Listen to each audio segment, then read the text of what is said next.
মানুষকে ভালোবাসা দিয়ে জয় করতে হবে। মামলা হামলা নির্যাতনের শিকার হয়েছে তাদেরকে আমরা কখনো ভুলবো না। বিএনপিকে নিয়ে যে কথা বলবেন চিন্তা ভাবনা করে বলবেন। শুধু শুনলাম ত্যাগী এবং হাইব্রিডদের নিয়ে কথা, কিন্তু আমাদের দলীয় কথা কেউ বলেননি।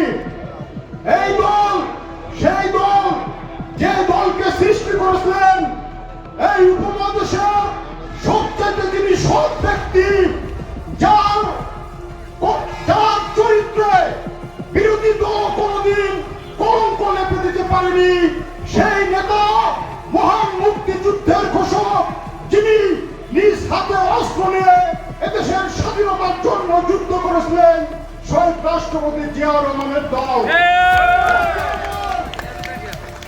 জিয়াউর রহমানের আদর্শকে যদি ধারণ করতে পারি, জিয়াউর রহমানের নীতিকে যদি অনুসরণ করতে পারি, তাহলে আমরা একটি সুন্দর সুশৃঙ্খল বিএনপি গঠন করতে পারবো। আমাদের নেতা তারেক রহমান বলেছেন, ভয় দিয়ে নয়, মানুষকে ভালোবাসা দিয়ে জয় করতে হবে। ভালোবেসে জনগণকে দিয়ে এই বিএনপিকে পুনর্গঠন করতে হবে। বন্ধুরা আমার, শহীদ রাষ্ট্রপতি জিয়াউর রহমান বলেছিলেন, ব্যক্তির চেয়ে দল বড়, দলের চেয়ে দেশ। আমাদের নেত্রী বেগম খালেদা জিয়া বলেছিলেন, বাহিরে আমাদের কোনো প্রভু নেই, আমাদের বন্ধু আছে, কিন্তু আমাদের মানচিত্রের বাহিরে আমাদের কোনো প্রভু নেই। আমাদের নেতা আগামী রাষ্ট্রনায়ক তারেক রহমান বলেছেন, দিল্লি নয়, পিন্ডি নয়, সবার আগে বাংলাদেশ। বন্ধুরা আমার, একটি দল, একটি দেশ, দেশের জনগণ যদি সেই দেশের প্রতি ভালোবাসা না থাকে, সে দেশের যদি জাতীয়তাবাদ না থাকে, তাহলে সেই দল এবং সেই দেশ কখনো উন্নতি সাধন করতে পারে না। বন্ধুরা আমার, আমাদের নেতা তারেক রহমান 21 দফা প্রণয়ন করেছেন। শহীদ রাষ্ট্রপতি জিয়াউর রহমান 19 দফা কর্মসূচি প্রণয়ন করেছিলেন। বেগম খালেদা জিয়া ভিশন 2030 প্রণয়ন করেছিলেন। আর আমাদের নেতা আগামী রাষ্ট্রনায়ক তারেক রহমান 21 দফা কর্মসূচি প্রণয়ন করেছেন। বন্ধুরা আমার, সময় থাকলে আজকে আপনাদের সম্মুখে সেই 21 দফা কর্মসূচি সম্পর্কে আমরা 31 দফা কর্মসূচি সম্পর্কে আমরা বলতে পারতাম, কিন্তু আজকে আর সেই সময় নেই, সেই জন্য দুঃখিত।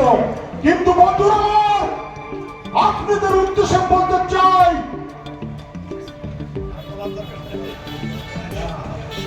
বন্ধুরা আমার, আপনাদের উদ্দেশ্যে বলতে চাই, একটি দল যারা নতুন সৃষ্টি হয়েছেন তারা এই বিএনপিকে নিয়ে বিরূপ মন্তব্য করেন।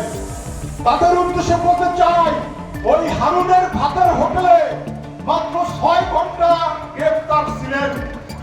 এই 6 ঘন্টায় আপনারা আপনাদের কর্মসূচি প্রত্যাহার করে দিয়েছিলেন।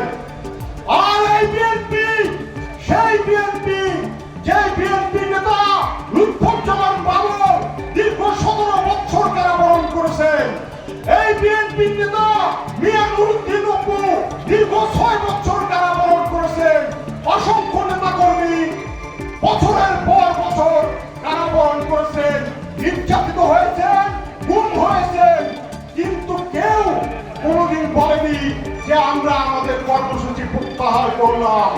তাই শুক্রে 7 দিন আপনাদের দলের ভয় 7 দিন বিএনপিকে নিয়ে সমালোচনা করবেন না, বরং আমরা বিএনপি আপনাদের নিরাপত্তা নিয়ে চিন্তা করি। আমরা চিন্তা করি এদেশের যখন নির্বাচনী তফসিল ঘোষণা হবে তখন আমরা কিভাবে আপনাদের নিরাপত্তা দেব, আমরা সেই চিন্তা করি। বিএনপিকে নিয়ে যে কথা বলবেন চিন্তা ভাবনা করে বলবেন। বন্ধুরা আমার, হাইব্রিড আর ত্যাগীদের নিয়ে যে কথা বলছেন তাদের উদ্দেশ্যে বলতে চাই, বিএনপি একটি বিশাল দল। এই দলে অনেকেই আসবে, অনেকেই যাবে, কিন্তু যারা এই 17 বছর আমাদের চোখের সামনে আমরা যাদেরকে দেখেছি, ত্যাগ স্বীকার করেছেন, মামলা হামলা নির্যাতনের শিকার হয়েছে, তাদেরকে আমরা কখনো ভুলবো না। তাদের মূল্যায়ন আমরা ঠিক সময় মতোই করব। করব। তাই আগামী দিনে এই বিএনপিকে পুনর্গঠন করার জন্য আগামী দিনে দেশনেত্রী বেগম খালেদা জিয়া, তারেক রহমান যাকেই মনোনয়ন দেবেন তার জন্য ধানের শীষের পক্ষে কাজ করবেন,